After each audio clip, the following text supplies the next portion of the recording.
पर्वत आएगा और वहाँ सब बंदर लोग रहते हैं। अब बंदरों का राजा जो है वो सुग्रीव है। आप उसी से मित्रता करेंगे तो शायद माता सीता की खोज हो जाएगी, क्योंकि सुग्रीव भी अपने भाई के दुख से दुखी होकर के ऋषमुख पर्वत के कंदराओं में अपने जीवन को व्यतीत कर रहा है। इसलिए हे नाथ, जब आप सुग्रीव से मिलेंगे तो सुग्रीव का भी कष्ट दूर हो जाएगा और सीता की खोज भी हो जाएगी। इसलिए आप आगे की ओर जाएंगे तो ऋषमुख पर्वत आएगा। मेरे प्रभु आगे की ओर चल देते हैं। आगे चले बहुविध भुलाया, ऋषमुख पर्वत लिय लाया। तहर सचिव सहित सुग्रीवा, आया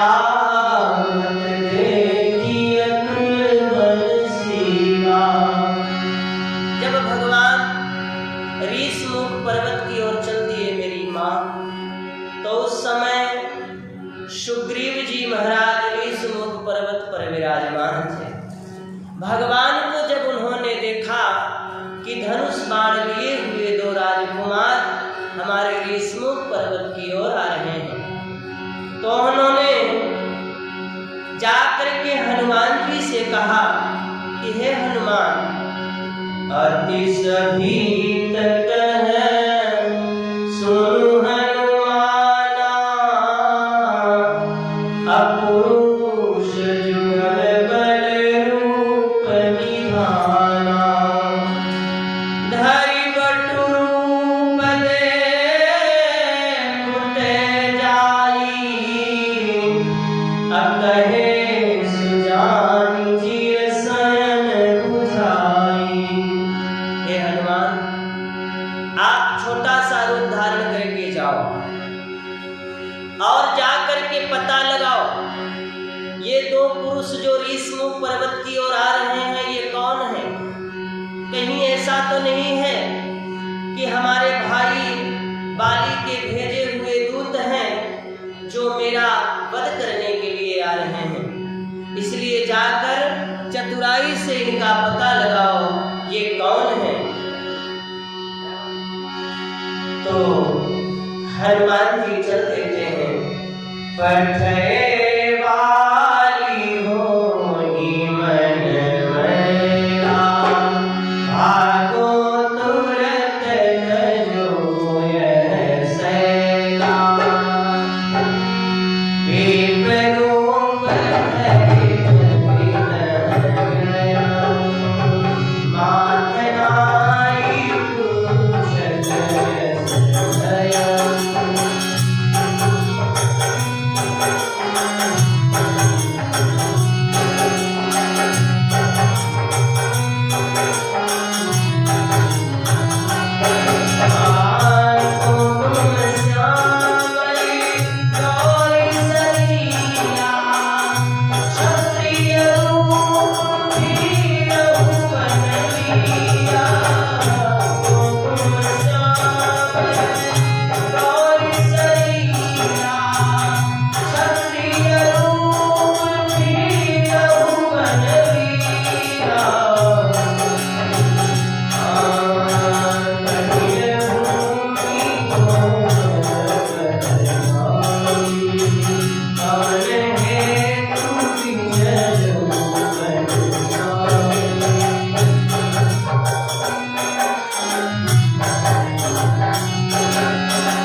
ब्राह्मण का रूप धारण करके हनुमान जी प्रभु राम के पास पहुंचते हैं। उस समय पहुंचने के बाद हनुमान जी कहते हैं कि हे नाथ, आप कौन हैं? को तुम श्यामल गौर शरीरा, क्षत्रिय रूप फिरहु बनवीरा। आप कौन हैं? आपका शरीर जो है श्यामल वर्ण और गोरे वर्ण दोनों भ्राता, ये कहाँ जा रहे हैं? आप कौन हैं? हे स्वामी, यहाँ की भूमि बड़ी कठिन है, यहाँ बड़े बड़े पत्थर हैं, बड़े बड़े कंकड़ हैं, बड़े बड़े कांटे हैं, आप बड़े कोमल हैं, आपके पैरों में चुभ जाएंगे, आप आगे नहीं बढ़ पाएंगे, कृपा करके बताएं आप कौन हैं? तो हनुमान जी की बात सुन करके भगवान श्री राम जी ने सोचा ये तो विप्र हैं, ब्राह्मण हैं, तो हनुमान जी को तो नहीं जान रहे भगवान की ये कौन है। तो फिर भगवान बोलते हैं कि कौशलेश दशरथ के जाए, अहम पितु वचन मानि बन आए। हम अयोध्यापुरी महाराज चक्रवर्ती नरेश दशरथ के पुत्र हैं, माता पिता के आज्ञा के अनुसार हम 14 वर्ष वन में आए हैं। हमारी धर्मपत्नी भी हमारे साथ में आई थी। ये हमारे छोटे भाई हैं, इनका नाम लक्ष्मण है और हमारा नाम राम है। हम पिता के आज्ञा के अनुसार 14 वर्ष वन में आए हैं। पंचवटी में है विप्र ब्राह्मण, हम कुछ दिन तक वहाँ रहे और वहाँ से हमारी धर्मपत्नी सीता का पता नहीं कौन दुष्ट निशाचर हरण कर लिया है, हम उसी को ढूंढ रहे हैं। ये बात जब हनुमान जी सुनते हैं, अरे ये तो हमारे प्रभु श्री राम हैं, ये मेरे रघुनंदन हैं, मेरे राम हैं, प्रभु पहचान परउ गहि चरना, सो सुख उमा जाई नहीं वरना। जब हनुमान जी जान गए ये मेरे प्रभु हैं, तो हनुमान जी भगवान के चरणों में गिर पड़े। भगवान शिव जी कह रहे हैं कि हे उमा, हनुमान जी को इतना सुख मिला, इतना सुख मिला भगवान के चरणों में जिस समय गिरे, उसका वर्णन नहीं मैं कर सकता। इतना सुख प्राप्त हुआ हनुमान जी महाराज को। मैया फिर प्रभु पुलकित तन मुखयावन बचना, देखत रुचिर वेश कर रचना। मन जो है पुलकित है हनुमान जी का, हर्षित है और मुख से वचन नहीं कहा जाता। कहने के लिए तो सोचते हैं लेकिन इतना मन गदगद हो चुका है भगवान को पा करके कि हनुमान जी अपने मुखारबिंद से कुछ नहीं कह पा रहे हैं। कभी कभी जब इंसान बड़ा खुश होता है न मैया, तो मुख से बकार नहीं निकलता, मैं क्या कह दूं, है ना। या तो जब दुखी होता है या जब सुखी होता है। जब दुख आता है ना मेरी माँ, तब भी मुख से कुछ नहीं निकलता, है ना। उसी प्रकार से हनुमान जी पुलकित हैं, हर्षित हैं। हर्षित होकर के हनुमान जी भगवान के चरणों में गिर पड़े और भगवान को चरणों में गिर करके इतना सुख प्राप्त किया हनुमान जी ने, भगवान शिव जी कह रहे हैं उसका वर्णन मैं नहीं कर सकता। फिर हनुमान जी पुनि धीरज धरी स्तुति कीन्ही, अहरस हृदय नाथहि जिय चीन्ही। फिर हृदय को धारण करते हुए हनुमान जी फिर भगवान को पहचान कर भगवान से कहते हैं कि हे नाथ, मोर न्याय में पूछा साईं, तुम पूछो कस नर की नाई। मेरा तो पूछना न्याय था, लेकिन हे भगवान आप मनुष्य की तरह क्यों पूछ रहे हैं? मैं तो इसलिए पूछा क्योंकि मैं तो जाति का बंदर हूँ, उतना हमें ज्ञान नहीं है प्रभु। लेकिन हे नाथ, हे परम ब्रह्म परमात्मा श्री राम जी, आप तो जानते हैं, फिर आप जानते हुए भी मनुष्य की तरह क्यों पूछ रहे हैं? तब माया बस फिर भुलाना, ताते मैं नहीं प्रभु पहचाना। हे स्वामी, हम तो माया के बस में हो करके आपको नहीं पहचान पाया, लेकिन हे ईश्वर, आपने इस दास को कैसे भुला दिया? इतना कह करके हनुमान जी दुखित हो जाते हैं। मेरे प्रभु श्री राम जी ने उठा करके हनुमान जी को हृदय से लगाया और कहा कि हे हनुमंत लाल, अब किसी प्रकार का कष्ट मत समझो, आप तो हमारे भाई भरत से भी प्रिय और लक्ष्मण से भी हमें प्रिय हो। ऐसा भगवान ने हनुमान जी का दर्जा दिया। इसके बाद हनुमान जी बड़े हर्षित हुए और हर्षित होकर के कहा कि हे प्रभु, अब मेरे पास आइए और मैं आपको सुग्रीव जी के पास ले चलता हूँ। मैं सुग्रीव जी से मित्रता कराता हूँ। जिसने माता जी का हरण किया है, हम उसकी खोज करेंगे, माता अवश्य मिलेंगे नाथ, उसकी चिंता ना करिए। फिर हनुमान जी लेकर के चल देते हैं। दोनों पीठ पर एक तरफ राम जी को और एक तरफ लक्ष्मण जी को लेकर चल दिए हनुमान जी। हे दुख भंजन मारुति नंदन, सुन लो मेरी पुकार, पवन सुत विनती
पायल